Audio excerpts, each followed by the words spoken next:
الله وبركاته.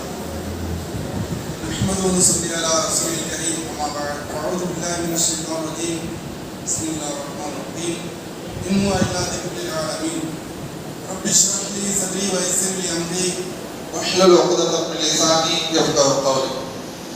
அன்பிற்குரிய சகோதர சகோதரிகளே, பெரியவர்களே, அல்லாஹ் சுப்ஹானஹு வ தஆலா இந்த உலகத்துல கோடான கோடி உயிரினங்களை உருவாக்கி அதிலும் சிறப்பிற்குரிய உயிரினமாக மனிதனை படைத்து அதிலும் சிறந்தவர்களாக மூமின்களாக இறைச்சியுள்ளவர்களாக அல்லாஹ் நம்மை ஆக்கியிருக்கின்றார்.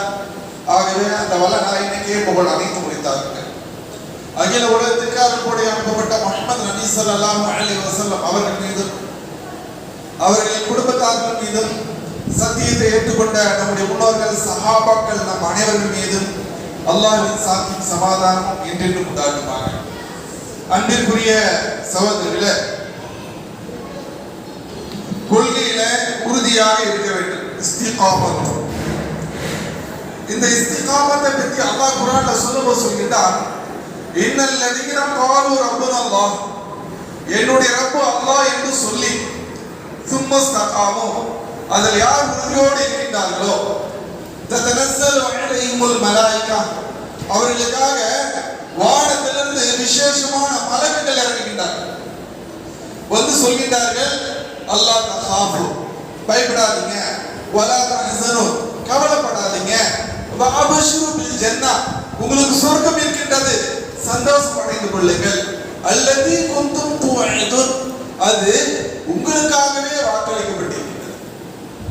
அப்ப யாருக்கு சொர்க்கம் அப்படின்னு சொன்னா, எல்லாருக்குமே சொர்க்கம் இல்லை. சொர்க்கம் என்பது சும்மா கிடைக்காது. சொர்க்கம் என்பது பல தியாகங்களுக்கு மத்தியில் தான் சொர்க்கம் கிடைக்கின்றது. அப்போ சொர்க்கம் கிடைக்கணும்னு சொன்னா நாம் கொண்ட கொள்கையில உறுதியோடு இருக்கணும், ஈமான்ல உறுதியோடு இருக்கணும். இதை முஸ்லீம் ஆயிட்டோம் அவ்வளவுதான் முடிஞ்சு. இஸ்லாத்துல இருக்கிறதுனால முஸ்லீம் ஆக முடியாது. இஸ்லாமிய முறைப்படி வாழ்ந்தாதான் முஸ்லீமா இருக்க முடியும். ஏதோ பேருக்கு இஸ்லாமா அப்படி இருக்க முடியாது. முசீபத் வந்த பிறகு வந்துருச்சு என்ன செய்ய, அப்படி இல்லை. வந்தாலும் நான் அதில் உறுதியோடு இருப்பேன் என்று ஏற்கனவே அது உறுதியோடு இருக்கணும். உறுதியோடு அந்த கொள்கையில் இருக்கணும். அதை தெரிஞ்சுக்கிட்டு தான் இஸ்லாத்தின் அடிப்படையில் வாழணும். அப்படி வாழ்ந்தாதான் அந்த சொர்க்கம் அவனுக்கு சுபச்செய்து. இன்னைக்கு நிறைய பேர் என்ன செய்யணும்னு சொன்னா, நானும் முஸ்லிமான், மைபி முஸ்லிமான் சிபா, மைபி முஸ்லிமான், நாக்கி முஸ்லிமான். முஸ்லிம் இருந்தா என்ன பிரயோஜனம்? முஸ்லிம் என்றதுனால இஸ்லாத்துல இது இல்லை. இஸ்லாம் என்பது பிறப்பால் இல்லை, அமலால் தான் இஸ்லாம்.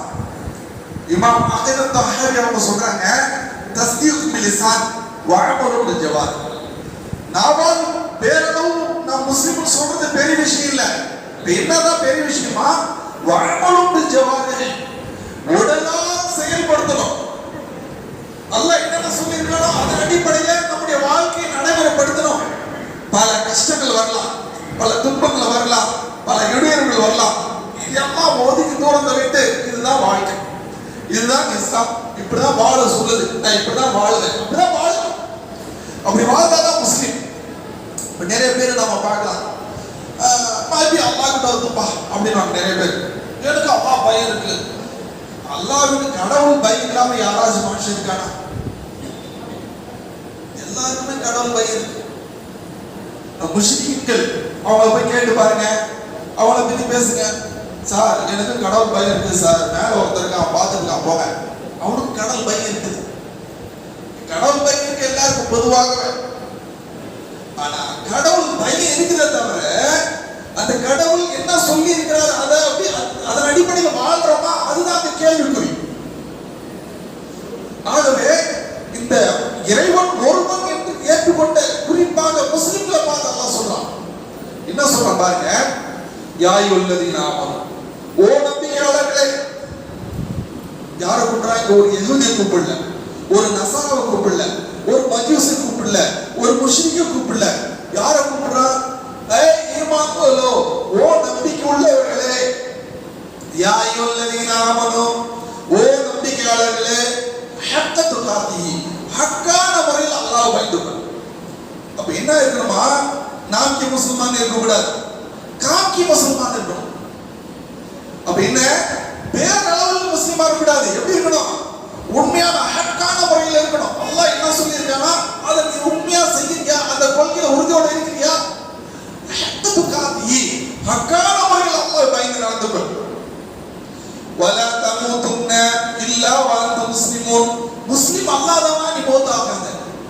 வசனத்தை நல்ல கவனிங்க. இந்த வசனத்துல ஆரம்பத்துல யார் அழைக்கிறான்?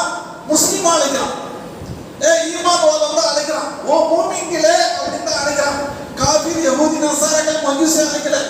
அப்ப இடையில என்ன சொல்றான்? ஹக்கான முறையில் உன்னுடைய ஈமான் இருக்கணும், கொள்கையில உறுதியோட இருக்கணும், சரியா இருக்கணும், பிசுகுதெல்லாம் இருக்கக்கூடாது. அப்படி கொள்கையில நீ உறுதியோட இருக்கும் போது நீ முஸ்லிம், நீ ஈமானோட மௌத்தாவ, கலிமா நசீபா இருக்கும். மௌத்தாவும் போது எப்படி இருக்கும்? கலிமா நசீபா இருக்கும். ஈமானோட மௌத்தாவ வேண்டி. அப்படி ஈமானோட ஹக்கான முறையில் கொள்கை உறுதியோடு இல்ல அப்படின்னு சொன்னா வலா தமுத்துன்னா இல்லாம முஸ்லிம். முஸ்லிம் அல்லாதான் நீ மௌத்தாவ. முஸ்லிம் அல்லாதான் நீ மௌத்தாக கூடாது. எப்படி ஆகணும்? இஸ்லாமிய முறைப்படி நீ மௌத்தாகணும். அப்ப இஸ்லாமிய முறைப்படி மௌத்தாகணும் சொன்னா அமல் இருக்கணும். அப்ப அமல் உங்ககிட்ட இல்ல அப்படின்னு சொன்னா நீ முஸ்லிமா மௌத்தாக மாட்ட. பேர்ல நீ முஸ்லிமா இருந்திருக்கலாம், பிரச்சனை இல்ல. ஆனா உன்னுடைய மௌத்து இஸ்லாமிய முறைப்படி இருக்காது. நீ யாருடைய அகீதா உள்ளவனா இருந்தியோ அவனை போல நீ மௌத்தாவ. யாருடைய கொள்கை உன்னுடைய கல்வில இருந்துச்சோ அவனை போல நீ மௌத்தாவ. நீ நல்லா முடி வெட்டுவியா? எப்படி ஒரு நடிகனை மாதிரி முடி வெட்டுவ? அவனை மாதிரி நீ மௌத்தாவ. அவனை மாதிரி ட்ரெஸ் பண்ற, அவனை மாதிரி பாவனை செய்கிட்டாய், அவனை மாதிரி ஆக்டிங் பண்ற, அவனுக்கு நீ எப்படி ஒப்பா இருக்கிறாயோ அவனை போட்டுதான் நீ மௌத்தாவ. அந்த சம்பவத்தை போவோம். யார் எந்த சமுதாயத்துக்கு ஒப்பா இருக்கிறார்களோ அவர்களுடன் தான் மறுமையில் இருப்பார்கள். அவர்களுக்கு என்ன மௌத்தாகும் போது என்ன நிகழ்வுகள் ஏற்படுமோ அது போல முசீபத்து தான் உனக்கு ஏற்படும். அல்லாஹ் சுப்ஹானஹு வ தஆலா சொல்றாங்க. அல்லாஹ் குர்ஆன்ல இன்னும் தெளிவா சொல்றான் பாருங்க. யா அய்யுஹல்லதீன ஆமனூ உதுகுலு ஃபிஸ்ஸில்மி காஃபா. ஓ நபியாளர்களே, இஸ்லாமில முழுமையா நுழைஞ்சிருங்க. ஏனோ தானோன்னு இருக்காதீங்க. துமினுனா பிபாதி வ தக்ஃபுருனா பிபாதி. இத நான் செய்வேன், அதை நான் செய்ய மாட்டேன். ஏ கரங்க ஓ கரங்க அப்படி நீ முடிச்சு நீ ஆட்டோமேட்டிக் இஸ்லாத்துக்கு வெளியேறிற. துமினுனா பிபாதி வ தக்ஃபுருனா பிபாதி. இதை கொஞ்சம் ஏத்துப்பேன், அதை நான் ஏத்துக்க மாட்டேன் அப்படின்னு சொன்னா நீ முஸ்லிம் இல்ல. என்னன்னா முழுமையா உன்னால முடியலன்னா அது வேற விஷயம். லா யகல்லிஃபுல்லாஹு நஃப்ஸன் இல்லா வஸஹா. எந்த ஒரு நஃப்ஸுக்கும் எந்த ஒரு மனுஷனுக்கும் அவனுடைய சக்திக்கு மேல அல்லாஹ் சிரமப்படுத்துறது இல்லை. அப்போ எது முடியுமோ அதை நீ செய்யணும். உள்ளத பத்தி இது இருக்கு, இதை நான் செஞ்சுதான் தீர்வோம் என்று செஞ்சுதான் ஆகும். இல்ல என்னால முடியாத விஷயம் வேற விஷயம். ஆனா இஸ்லாத்துல உள்ளதை உங்களுடைய வாழ்க்கையிலே கண்டிப்பாக நடைமுறைப்படுத்தும். அப்ப இஸ்லாத்துல கண்டிப்பாக நடைமுறைப்படுத்தக்கூடிய விஷயம் என்ன அப்படின்னு சொன்னா இஸ்லாத்துல கடமைகள் 5ங்க. இந்த 5 கடமைகள்ல 2க்கு 3க்கு சாய்ஸ் இருக்கு, 2க்கு சாய்ஸே இல்ல. நீ முஸ்லிமா சொன்னா கலிமா படிச்சுதான் இருக்கணும். முஸ்லிம் சொன்னா என்ன செய்யணும்? கண்டிப்பாக கலிமா படிச்சுதான் இருக்கணும். கலிமா படிச்சாதான் நீ முஸ்லிம். 2வது என்ன? தொழுகணும். அந்த தொழுகை எப்படி? வஅபுதுல்லாஹ் ஹத்தா யகீன். உனக்கு மௌத் வர வரை நீ தொழுதுதான் இருக்கணும். சாகக்கூடிய நேரத்துல சகராத்துடைய ஆலத்துல கொஞ்சம் நினைவு இருக்குன்னு சொன்னா கூட அந்த நேரத்துல கூட நீ தொழணும். ஐசியூ இதுல இருந்தா கூட நீ கடைசி சகராத்து நிலைமை வரையும் நீங்க தொழணும். அல்லாஹ் குர்ஆன்ல தெளிவா சொல்லி காண்பிக்கிறார். ஆனா மூணு விஷயம் என்ன? ஆரோக்கியம் வந்தா நோன்பு வை, வசதி இருந்தா ஜகாத் கொடு, அதுக்கு மேல வசதி இருந்தா ஹஜ் பண்ணு. இதெல்லாம் கடமை, 5 கடமைகள்ல இது உன்னால முடியும் என்றால் நீ செய்ய. ஆனால் நீ இந்த உலகத்துல முஸ்லிமாக இருக்கணும்னு சொன்னா கடைசி வரையும் நீ மரணிக்கும் வரையும் உனக்கு மன்னிக்கப்படாத ஒரு கடமை இருக்குன்னு சொன்னா உனக்கு கலிமா இன்னொரு தொழுகை, அந்த கொள்கையில மழை வெயில் எதா இருந்தாலும் சரி அது கண்டிப்பாக அதுல உறுதியோடு இருக்கணும். கலிமாவுடைய விஷயத்துல வணக்கத்துக்குரிய இறைவன் அல்லாஹ்வை தவிர யாரும் இல்லை என்பதில் நாம் உறுதியோடு இருக்கணும். அந்த அல்லாஹ் நமக்கு 5 வேளை தொழுதான் தீரணும்.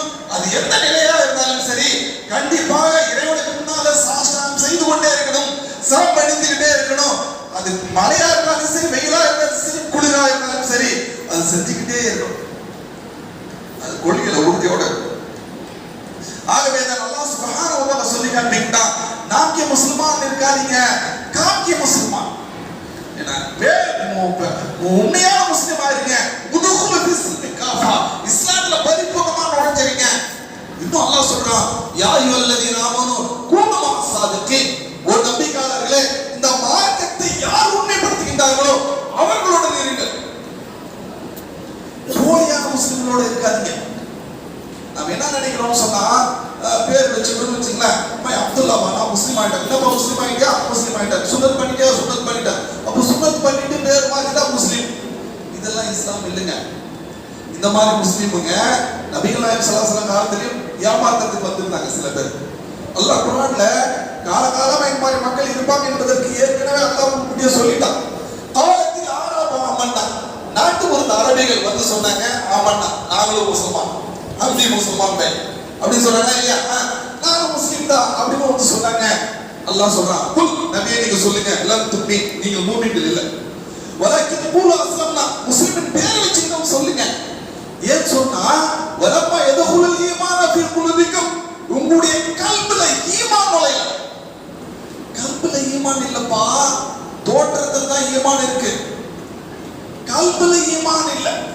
அப்ப என்ன, கல்புல ஈமான் இருக்கும். அப்ப அந்த கல்புல அந்த ஒரு பயம் இருந்தாதான் அந்த ஈமான் அப்படியே செயல்படுத்த முடியும்.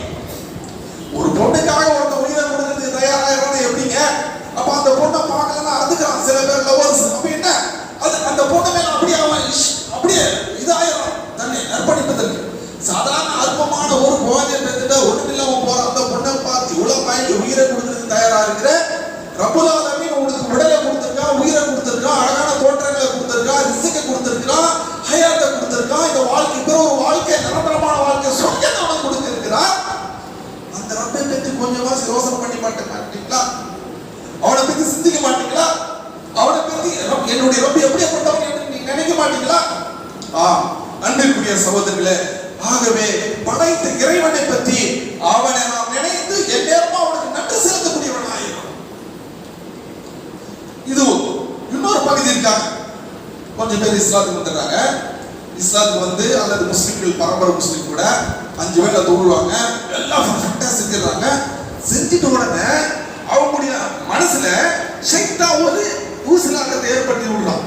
என்ன தெரியுமா, मैं मुसलमान बा, अच्छा नमाज परफेक्ट पढ़ते था, नमाज पूरा परफेक्ट पढ़ता, ज़कात देता, हज करता ले बा, कितना की उम्रा कर दिया मैं, எல்லாம் சொல்லுவோம். அவங்களுடைய உள்ளத்துல என்ன வந்துருச்சு, நான் பூரா कर दिया, நான் எல்லாம் செஞ்சிட்டேன் அப்படின்ற ஒரு ஃபீலிங் மனசுல வந்துருது. இப்படி வரும்போது அல்லாஹ் அப்ப என்ன, அல்லாஹ்வுக்கு இவர் ஏதோ பெரிய ஹெல்ப் பண்ணிட்ட மாதிரி. சில இஸ்லாத்துக்கு வந்த சகோதரர் கூட அவங்க எல்லாம் பார்க்கும்போது அவங்க என்ன சொல்றாங்க சொன்னா, நான் இஸ்லாத்துக்கு வந்துட்டேங்க அப்படின்னு சொல்லும் போது அவங்களுடைய புருவம் அப்படியே மேல் உயர்ந்திருக்கும். என்னன்னா அவர் இஸ்லாத்துக்கு வந்துட்டாரா, ஏதோ முஸ்லிம்களுக்கு ஏதோ பெரிய ஹெல்ப் பண்ணிட்ட மாதிரி அவர். இந்த மாதிரி ஆட்களுக்கு அல்லாஹ் குர்ஆன்ல சொல்றான், யமுன்னுன அலைக அஸ்லாம், இவர்கள் இஸ்லாத்தில் இருப்பதனால ஏதோ அல்லாஹ்வுக்கு உபகாரம் செஞ்சாங்க, அல்லாஹ்வுக்கு பெரிய ஹெல்ப் பண்ணிட்டாங்கன்னு நினைக்கிறாங்க. பலில்லா இல்லைங்க, யமுன்னு அலைக்கும் மன் ஹதாக்கும், அல்லாஹ் உங்களுக்கு ஹிதாயத் கொடுத்திருக்கிறான். ஆகவே அல்லாஹ் உங்கள் மீது உபகாரம் செஞ்சிருக்கான். கண்டதும் வணங்கிட்டு, கண்ட இடத்துல விழுந்துக்கிட்டு, கண்டதையும் பூசிக்கிட்டு இல்லாம அல்லாஹ் உங்களுக்கு ஓரிரை கொள்கை, இந்த அண்ட சராசரங்கள் அனைத்தும் படைத்து பராமரிக்கக்கூடிய நிர்வகிக்கக்கூடிய வல்லமை மிக்க அந்த அல்லாஹ்வுக்கு முன்னாலே உங்களை வணங்குவதற்கான ஆற்றலை ஏற்படுத்தியிருக்கிறான். பார்க்கணுமா இல்லையா? சாமின்னு கூப்பிடுறாங்க, அந்த சாமி போட்டோதான் கீழே போட்டு மிதிக்கிறாங்க. நம்ம எல்லாம் படைத்த இறைவன் ஒருவன், அவனை நாம வணங்குறோம். ஆனா அந்த இறைவன் என்ற பேர்ல உருவத்தை கொடுத்து அதே போட்டு மேல வணங்குறாங்க. அதே போட்டு நீங்க பட்டாசுல போட்டு அது போட்டு வெடி வெடிச்சு சாமி பீஸ் ஆகிட்டு இருக்காங்க. பேப்பர்ல, நியூஸ் பேப்பர்ல, துண்டு பிரசுரங்கள்ல, கேரி பேக்ல கீழே போட்டு எவ்வளவு கேவலப்படுத்துறாங்க. சாமின்னு வர்றாங்க, அதே சாமி கீழே போட்டு மிதிக்கிறாங்க. இந்த நாட்டில் மட்டும் இல்ல, எல்லா நாட்டிலையும் தான் நிலைமை. ஆக இதுல இருந்து அல்லாஹ் நம்மை தேர்வு செய்து மையுரிதுல்லாஹ் கைரன் யுஃபக்கிஹு ஃபித்தீன், நபிகள் நாயகம் ஸல்லல்லாஹு அலைஹி வஸல்லம் சொல்றாங்க, யாருக்கு அல்லாஹ் நல்லதை நாடுகிறானோ அவர்களுக்கு மார்க்கத்துடைய விளக்கத்தை கொடுக்கிறானா. அல்லாஹ் நமக்கு மார்க்கத்தை விளக்கத்தை கொடுத்திருக்கான், தீன் சிந்திக்கூடிய ஆற்றலை கொடுத்திருக்கான். அல்லாஹ் நமக்கு கைர் நல்லதை நாடி இருக்கிறான். அப்ப அந்த நல்லதை நாடி இருக்கக்கூடிய நாம எப்படி இருக்கணும், அதன் அடிப்படையில் வாழணுமா இல்லையா, அதன் அடிப்படையில் அப்படி செயல்பாடு இருக்கணுமா இல்லையா. அப்ப அதை விட்டுட்டு வெளியேறோம்னு சொன்னா அப்ப நம்மளுடைய நிலைப்பாடு என்ன? ஆகவே முஸ்லிமா இருக்கக்கூடிய நாம் கொண்ட கொள்கையில உறுதியோடு இல்லாம இப்படி ஷைத்தானுடைய வழியில நம்ம போறோம் அப்படின்னு சொன்னா, இது போன்ற நபர்களை பற்றி அல்லாஹ் குர்ஆன்ல ஒரு வரலாறு சொல்லி காண்பிக்கிறான். சூரா ஆராஃப் என்ற அத்தியாயத்தில் யத்லுன அல்லதி ஆதைனா ஆயாத்தினா. நபியே, ஒரு மனுஷனுடைய வரலாறே அவனுக்கு சொல்லி காமிங்க. ஆதைனா ஆயாத்தினா, என்னுடைய ஆயத்துக்களை, என்னுடைய கல்வி ஞானங்களை அவனுக்கு கொடுத்திருந்தேன். கவனிங்க, அல்லாஹ்வே ஒரு அடியனை பார்த்து என்னுடைய கல்வி ஞானங்களை அவனுக்கு கொடுத்திருந்தேன் அப்படின்னு சொன்னா, அப்ப எவ்வளவு பெரிய நேக் வந்தான், எவ்வளவு பெரிய உயர்ந்த மனுஷனாக அல்லாஹ்வுக்கு நெருக்கமானவனாக இருந்திருப்பான். கொஞ்சம் யோசனை பண்ணி பாருங்க. அந்த அளவுக்கு கல்வி ஞானங்களை பெற்ற ஒரு மனுஷனை பத்தி அல்லாஹ் குர்ஆன்ல சொல்லி காண்பிக்கிறான். ஒத்துலு நபியே, அவங்களுக்கு சொல்லி காண்பீங்க. ஆதைனா ஆயாத்தினா, என்னுடைய ஆயத்துக்களை, என்னுடைய கல்வி ஞானங்களை அவனுக்கு கொடுத்திருந்தேன். ஆனா அதை செயல்படுத்துகின்ற அவன் என்ன செஞ்சான்னு சொன்னா, துனியாவுடைய அந்த மோகங்கள், ஆசைகள் அவனுடைய உள்ளத்துல ஷைத்தான் வந்து அப்படின்ட்டு இங்க போலாம் அங்க போலாம், அதை செய்யடா இதை செய்யடா அப்படின்னு அவனுடைய மனசுல ஊசலாட்டங்களை ஏற்படுத்தி அப்படி கொஞ்சம் நழுவுனான். சலக்கண்ணா கொஞ்சம் நழுவுது. அப்படியே ஷைத்தான் விடுவானா, ஆனா வச்சா ஆனா பேசா வாடா மாப்பிள கூட வாடா இழுத்துட்டு போயிட்டா. அவ்வளவுதான் ஷைத்தான் உடனே பின்தொடர்ந்தான். வழிகட்டவர்கள் வருணாமாயிட்டான். ஒரே வசனம் தாங்க. அந்த வசனத்துடைய ஆரம்பத்துல கல்விமான் அப்படின்றான், கல்வி ஞானங்களை கொடுத்தவன் அப்படின்றான். இடையில் நடந்தது என்ன, மார்க்கெட்டு கொஞ்சம் நழுவுதான். அதே வசனத்துடைய கடைசியில சொல்றான், வழிகேட்டவர்கள் வருணா போயிட்டான். சுப்ஹானல்லாஹ். வலவ் ஷிக்னா லரஃபஅனாஹு பிஹா, நாம் நாடி இருந்தா இந்த உலகத்தில் அவங்களுடைய புகழை உயர்த்தி இருப்போம். இருக்கா இல்லையா? சஹாபாக்கள் உடுத்துறதுக்கு உருப்படியான துணி இல்லைங்க அவங்ககிட்ட. சஹாபாக்களிடம் உடுத்துறதுக்கு உருப்படியான துணி இல்லை. ஒரு பெண்மணி வந்து சொல்றாங்க, அல்லாஹ்வின் தூதரே, உங்களை நான் கல்யாணம் பண்ணிக்கிறேன். வேணாமா, ஏற்கனவே நிறைய கல்யாணம் பண்ணிட்டு இனிமேல் என்னால கல்யாணம் பண்ண முடியாது, அவங்கள பராமரிக்க நேர முடியாது அப்படின்றாங்க. பக்கத்துல இருந்து சொல்றாரு, அல்லாஹ்வின் தூதரே, உங்களுக்கு வேணாம்னா எனக்கு கல்யாணம் பண்ணி கொடுங்க அப்படின்றாங்க. அந்த அம்மாவுக்கு மகன் கொடுத்துட்டு உங்ககிட்ட ஏதாச்சும் இருக்கான்னு கேட்கிறாங்க. எதுவும் இல்ல, ஒரே ஒரு வேட்டி தான் கட்டியிருக்க, வேண்டாம் இதுல பாதி கிழிச்சு கொடுத்துட்டுமான்னு கேட்கிறாங்க. அப்ப என்ன, அவர்கிட்ட இருந்தது ஒரே ஒரு வேட்டி தான். நாம காலையிலும் மதியானமும் சாயங்காலமும் போட்டுட்டு இருக்கோம். ஆனா அந்த சஹாபாட்ட என்ன இருந்துச்சு, உடுத்துறதுக்கு உருப்படியான துணி இல்ல. ரசூலுல்லாஹ் ஸல்லல்லாஹு பண்ணா இந்த அக்கல் வெண்மையெல்லாம் தெரியுமா, கீழே ஒரு துண்டு மேல ஒரு துண்டு தான் கட்டி இருப்பாங்க. நாம என்ன நினைக்கிறோம், பெரிய ஜுப்பா போட்டுக்கிட்டு அப்படியே மேல கீழே துண்டை போட்டு வந்தோம்னா இப்படிதான் ரசூலுல்லாஹ் இருப்பான்னு நம்ம நினைக்கிறோம். இதெல்லாம் சும்மா என்ன, இதெல்லாம் டுபாக்கரு. ஏன்னா அவங்களுக்கு எளிமையா ரசூலுல்லாஹ் வாழ்ந்துருக்காங்க, மக்களும் அப்படிதான் இருந்திருக்காங்க. உடுத்துறதுக்கு உருப்படியான துணி இல்லை அவங்க கிட்ட. நான் இதை பாதி கிழிச்சு கொடுத்துறேன் அப்படின்றாங்க. இல்லப்பா, அவங்க கிட்ட குர்ஆன் தெரியுமா, அந்த குர்ஆன் ஓதி கொடுத்துரு. இப்படிதான் வாழ்ந்திருக்காங்க. அப்ப அந்த கொள்கையில அவங்க எவ்வளவு உறுதியோட இருந்திருப்பாங்க பாருங்க. ஆக இந்த கொள்கையில யார் உறுதியோட இருக்கின்றார்களோ, இந்த கொள்கையில உறுதியோடு இருக்கக்கூடியவர்களுக்கு தான் அல்லாஹ்வோட மிகப்பெரிய வெகுமதி உண்டு. அன்பிற்குரிய சகோதரர்களே, நான் ஆரம்பத்தில் ஒரு வசனத்தை ஓதி காண்பித்தேன். இன்னல்லதீன காலு ரப்புனல்லாஹ், என்னுடைய ரப்பு அல்லாஹ் என்று சொல்லி சும்மஸ்தகாம், அதில் யார் உறுதியோடு இருக்கின்றார்களோ ததனஸலு அலைஹிம் மலாயிகா, அவர்களுக்கு தான் விசேஷமான மலக்குகள் எப்போதும் இறங்கி கொண்டிருக்கிறார்கள். வந்து சொல்றாங்க, அல்லாஹ் தகாஃபு, பயப்படாதீங்க, வலா தஹஸனு, கவலைப்படாதீங்க, வபஷிரு ஜன்னா, சொர்க்கம் இருக்கின்றது, சந்தோஷப்படைந்து கொள்ளுங்கள், அல்லதி குந்தும் துஅதுன், அது உங்களுக்காகவே வாக்களிக்கப்பட்டிருக்கிறது. அப்போ இந்த கொள்கையில உறுதியோட யார் இருக்கின்றார்களோ அவர்களுக்கு தான் அந்த சொர்க்கம் வாக்களிக்கப்பட்டிருக்கிறது. இந்த துணியை நமக்கு நிரந்தரம் இல்லை. இவ்வளவு நாள் வாழ்ந்திருக்கிறோம். பாய் கேட்டு பாருங்க, எவ்வளவு क्या बीच पैदा हुए जैसा कहले जैसा दुनिया चला गया ना म्हणजे कोणती भी देव को बुड्ढाकर बोले तो हो मैं बुड्ढा की அப்படின்னு எனக்கு ஒரு ஃபீலிங் இருக்கு. யாராச்சும் என்னை பார்த்து தான் வயசானவரா அப்படின்னு சொல்ல உடனே அப்பதான் எனக்கு நான் வயசானவனா அப்படின்னு எனக்கு ஒரு ஃபீலிங் வருது. ஆனா நான் இன்ன வரையும் ஒரு சின்ன பையன் மாதிரி தான் நான் ஃபீல் பண்றேன். அப்ப காலங்கள் எப்படி நம்ம பார்த்து ஓடிடுது. அப்ப எது நிரந்தரமானது? ஆகினதான் மறுமை தான் நிரந்தரமானது. அங்க அந்த மறுமைக்காக இந்த உலகத்துல எவ்வளவுக்கும் ஐயுக்கும் அஹ்சனமலா, உங்களில் யார் நல்லவர்கள் என்று சோதிப்பதற்கு தான் டெஸ்ட். இந்த உலகத்துல நல்லவர் யார் என்று டெஸ்ட் பண்றதுக்கு தான் அங்க அந்த நிரந்தரமான இடம். அப்படி இந்த நிரந்தரமான ஒரு மறுமைக்காக இந்த உலகத்துல பொறுமையோடு இருந்து கொண்ட கொள்கையில உறுதியோடு இருப்பார்கள் என்று சொன்னால் இந்த உலகத்திலையும் மறு உலகத்திலும் அவருடைய புகழை உயர்த்திருப்போம் சொல்லிட்டு அந்த மனுஷன், அந்த ஒரு மனுஷனை பத்தி அல்லாஹ் சொல்றான். ஆனால் அந்த மனுஷன் கல்வி ஞானங்கள் ஒரு முஸ்லிமுக்கு கல்வி கொடுத்திருந்தா இல்லையா, அந்த மனுஷன் மார்க்கத்தை விட்டு நழுவின் காரணத்தால மதலும் கமதல் கல் அவருக்கு உதாரணம் நாயை போன்றது அப்படின்னா இந்த டைம்ல அறையில அவர் கத்துக்கல நபியா அந்த நாயை நீ விரட்டினாலும் சரி விரட்டாவிட்டாலும் சரி இந்த துனியாவில் ஏதாச்சும் கிடைக்கும் என்று அவர்கள் நாட்டை தொகை விட்டுக் கொண்டே இருப்பார். துனியா தான் அவங்களுக்கு குறிக்கோளாக இருக்கும், மறுமை அவர்கள் குறிக்கோளாக இருக்காது. இந்த துனியாவில் ஏதாச்சும் கிடைச்சிடணும், ஏதாச்சும் திரண்டேறணும், ஏதாச்சும் பிடிக்கணும், ஏதாச்சும் அபகரிக்கணும், ஏதாச்சும் கிடைச்சி எப்படியாச்சும் வாழ்ந்துடணும் அப்படின்னு நினைப்பாங்க. ஆனால் வாழ்க்கை என்பது எப்படி இந்த உலகத்துல போயிட்டு தான் இருக்கும். நீ நல்லவனா இருந்தால் இந்த உலகத்துல நல்லவனா போற்றப்படுவாய், கொண்ட கொள்கையில உறுதியோடு இருந்தால் மறுமையில சொர்க்கத்தில் உங்களுக்கு உயர்ந்த இடம் கிடைக்கும். இந்த உலக வாழ்க்கை இந்த உலகத்துடைய மோகத்தில் இருப்பேன் அப்படின்னு சொன்னா மண்ணை தவிர வேற எதுவும் நீ நிரப்பாது. அல்லாஹ் குர்ஆன்ல சொல்றான், நான் சொல்லல. அல்ஹாக்கும் தகாசுர் ஹத்தா ஸுர்துல் மகாபிர். மனுஷனுக்கு இந்த உலகத்துடைய ஆசை இது வேணும் அது வேணும் அது வேணும் அது வேணும் அவன் எந்த அளவுக்கு போயிட்டு இருக்கான் அப்படின்னு சொன்னா ஹத்தா ஸுர்துல் மகாபிர்.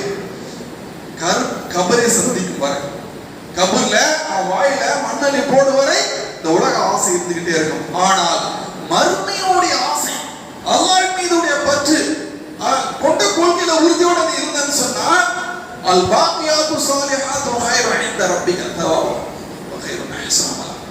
மறுமையில கிடைக்கக்கூடிய வெகுமதி மிக உயர்ந்தது, அது நறுமணமானது, முடிவே இல்லாதது, அல்லாஹ்வின் அருளை பெற்று தரக்கூடியது. ஆக அன்பிற்குரிய சகோதரர்களே, மறுமைக்காக நாம் வாழ வேண்டும். இந்த உலகத்துக்காக நாம வாழணும் அப்படின்னு சொன்னா இந்த உலகம் நம்மளை கடந்து சென்றுவிடும், மறுமை நமக்கு கிடைக்காம போயிடும். இந்த உலகத்துல என்னவா அவன் ஏதோ சொல்றாப்பா அப்படின்னா நான் போறேன், என்ன ஆயிடுச்சு அப்படின்னு நினைக்கிறோம்னு சொன்னா அந்த சம்பவத்தையும் ஒண்ணு நீங்க கவனிச்சுங்க. அல்லாஹ் ஒரே ஒரு விஷயத்தை சொல்லி காண்பிக்கணும். குர்ஆன்ல நிறைய சொல்றான், படிப்பிட்டு தரக்கூடிய ஒரு விஷயத்தை உங்களுக்கு சொல்றோம். இந்த உலகத்துல நாம் என்ன பண்றோம்னு சொன்னா ஒருத்தர் தொழிலுக்கு போற, இந்த பையனை பார்த்து பச்சா நாம இப்படி போலாம் அப்படின்ட்டு வேற வழியில கொண்டு போறோம்.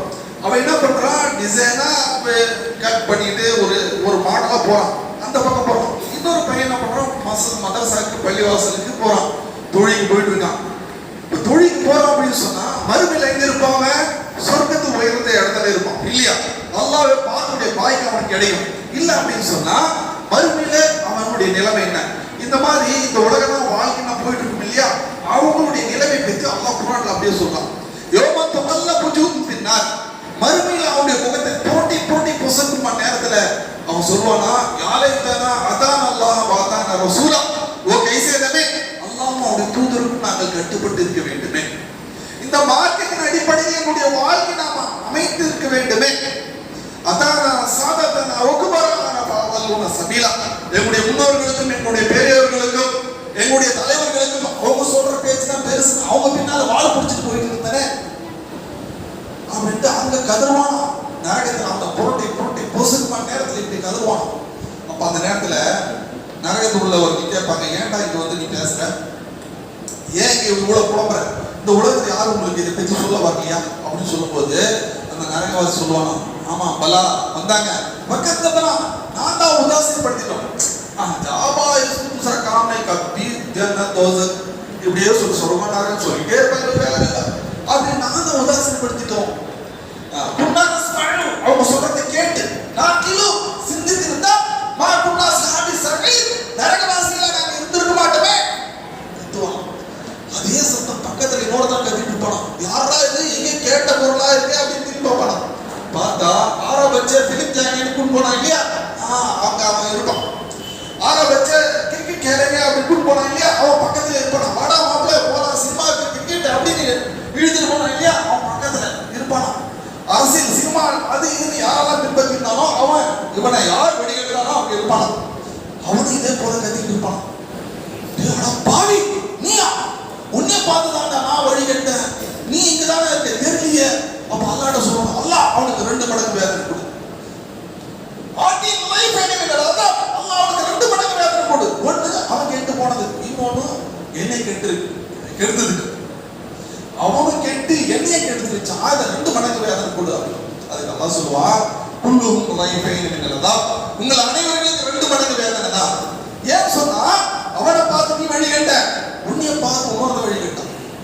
அவனை பார்த்து நீ தம்மடி கத்துக்கிட்ட, உன்னைய பார்த்து இன்னொரு வழியில தம்மடி கத்துக்கிட்டான். இப்ப எப்படி கத்துக்கிறாங்க, அவர் தம்மடிப்பார் வெளியில கத்துக்க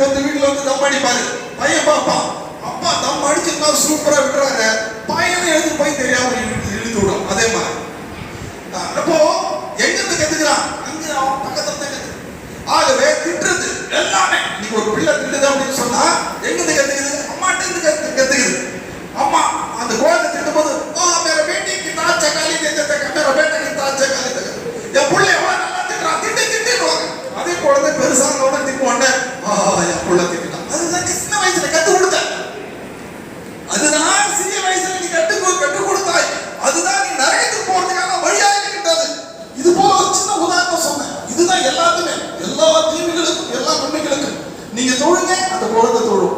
நீங்க குரான் ஓதுங்க, அந்த குழந்தை குரான் ஓதும். நீங்க செல்போன் வச்சிருக்கீங்க, அந்த குழந்தை செல்போன் வச்சிருக்கோம். நீங்க புக் வைங்க, அந்த குழந்தைகள் என்ன செஞ்சிருக்கோம், புக் வச்சுட்டு இருக்கோம். ஆகவே நாம் யார் இருக்கின்றோமோ அது போலதான் நம்மை சார்ந்தவர்களும் நம்முடைய சந்ததிகளும் இருப்பார்கள் என்பதை நாம் புரிந்து கொள்ள வேண்டும். ஆக கொள்கையிலே சரியாக சீராக உறுதியாக இருக்க வேண்டும்.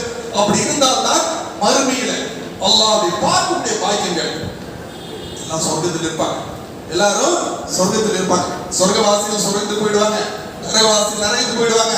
அப்ப அந்த நேரத்துல அல்லாஹ் சொர்க்கவாசிகளை பார்த்து கேட்பான், ஏதாச்சும் வேணுமா அவனுக்கு அப்படின்னு. அப்ப மனசு சொல்லுவானா, அல்லாஹ்வே நீ உன்னுடைய கொள்கையிலே நான் உறுதியோடு இருந்ததுனால அல்லாஹ் எனக்கு மிகப்பெரிய ஒரு வெகுமதி கொடுத்திருக்கிறான். அல்ஹம்துலில்லாஹி அல்லதி ஹதானா லிஹாதா சொல்லுவாங்க. அல்லாஹ் போய் புகழ்ந்து பேசுவாங்க, எங்களுக்கு அல்லாஹ் நேர் வழி காட்டலன்னா எங்களுக்கு நேர் வழி கிடைச்சே இருக்காது அப்படின்ட்டு அல்லாஹ் போய் சொர்க்கத்தில் இருந்து நிரந்தரமா இருக்கக்கூடிய இடம் இல்லையா சந்தோஷமா புகழ்வாங்க. அப்ப அந்த நேரத்துல அல்லாஹ் சுப்ஹானஹு வ தஆலா சொல்லுவான், இனி இதுக்கு மேல வேற ஏதாவது தேவையா? மக்களுக்கு ஒன்றும் புரியாது, இதுக்கு மேல நான் உங்கள்கிட்ட என்னத்தை போய் கேட்க பாருங்க அப்படின்னு மக்கள் சொல்லிட்டு இருக்கும் போது, இதோ என்னுடைய ரிதா, என்னை பார்க்கக்கூடிய பாக்கியத்தை உங்களுக்கு தருகின்றேன் பாருங்கள் என்று. அப்பதான் சொர்க்கவாசிகளும் அல்லாஹ்வை பார்ப்பாங்க. சொர்க்கம் சும்மா கிடைக்காதுங்க, கொண்ட கொள்கையில உறுதியோடு இருந்தாதான் சொர்க்கம் கிடைக்கும். அல்லாஹ்வை சும்மா பார்க்க முடியாதுங்க. எப்ப பார்க்க முடியும்? அல்லாஹ்வினுடைய கட்டளையை ஏற்று நடந்திருந்தால்தான் சொர்க்கத்துல பார்க்க முடியும். சொர்க்கத்துல எப்படி பார்ப்போம் சொன்னா, நபிகள் நாயகம் ஸல்லல்லாஹு அலைஹி வஸல்லம் சொல்றாங்க, இன்னக்கும் சதரவுன ரப்பக்கும் கமா தரவுன லைலத்துல் பத்ர். வானத்திலே நீங்கள் சந்திரனை பார்ப்பது போல, चौथी रात की चांद को आप लोग जैसा देख रहे हैं वैसा अपने रब को जन्नत में देखेंगे. என்ன 14வது நாள் சந்திரனை நாம் எப்படி முழுமதியோடு பார்க்கின்றோமோ அது போல சொர்க்கத்தில் அல்லாஹ்வை பார்ப்போம். அது பார்ப்பதற்கு ஏதாவது சிரமமா இருக்கானா? இல்ல. அது எப்படி பூரண கண்ணோட பார்க்கின்றோமோ அது போல ரவுண்டா இருக்கான்னு நினைக்காதீங்க. அது எப்படி எல்லாருக்கும் காட்சி தருகின்றதோ அது போல எல்லாருக்கும் சொர்க்கத்தில் அல்லாஹ்வை பார்ப்போம். அந்த பாக்கியம் நமக்கு வேண்டுமா வேணாமா? வேண்டும் என்று சொன்னால் கொண்ட கொள்கையில உறுதியோடு இருக்க வேண்டும். இந்த உலக வாழ்க்கை நம்ம எப்படி கடந்து போயிடும், நல்லவனா இருந்தாலும் சரி கெட்டவனா இருந்தாலும் சரி, நல்ல ஒழுக்கமா இருந்தாலும் சரி ஒழுக்க கெட்டவனா இருந்தாலும் சரி, ஒழுக்கமா இருக்கும் என்று சொன்னால் இந்த உலகம் நம்மை போற்றும், மறு உலகத்திலும் அல்லாஹ் நமக்கு உயர்ந்த தரஜாக்களை கொடுப்பான். அல்லாஹ் பார்க்கக்கூடிய பாக்கியத்தை கொடுப்பான். நாம கேடுகிட்டு வாழ்க்கை எப்படி வாழ்ந்துட்டு போறான்னு இந்த உலகத்துல வாழ்ந்து வச்சுக்கன்னா, இந்த உலக மக்கள் நமக்கு எதிராக பயந்து திட்டாம இருந்தாலும் பின்னால போய் திட்டுவான், கேவலமா பேசுவான், நமக்கு பிறகு நம்மளை இழந்து பேசுவான். மட்டுமல்ல மறுமையில மிகப்பெரிய ஒரு கை சேதம், நரகத்தில் நிரந்தரமான வேதனை அனுபவிக்க வேண்டியதா வரும். ஆக அன்பிற்குரிய சகோதரர்களே, கொண்ட கொள்கையில் நாம் உறுதியோடு இருப்போமாக. அல்லாஹ் சுப்ஹானஹு வ தஆலா இந்த தீனில் இஸ்லாம் எல்லாருக்கும் கிடைக்கிறது எல்லாம் நாம் கொடுத்துருக்கோம். இஸ்லாத்தின் அடிப்படையில் வாழறதுக்கு வாய்ப்புகள் எல்லாம் கொடுத்துருக்கோம். இந்த வாய்ப்பை நாம் முழுமையாக பயன்படுத்தி மறுமையில் உயர்ந்த அந்தஸ்தை பெறக்கூடிய நல்ல மக்களாக ஆவதற்கு முயற்சி செய்வோமாக. அல்லாஹ் நம் அனைவர்களுக்கும் நல்லது புரிவானாக. வாஹிரு தாவானா அல்ஹம்துலில்லாஹி ரப்பில் ஆலமீன். அஸ்ஸலாமு அலைக்கும் வ ரஹ்மத்துல்லாஹி வ பரகாத்துஹு.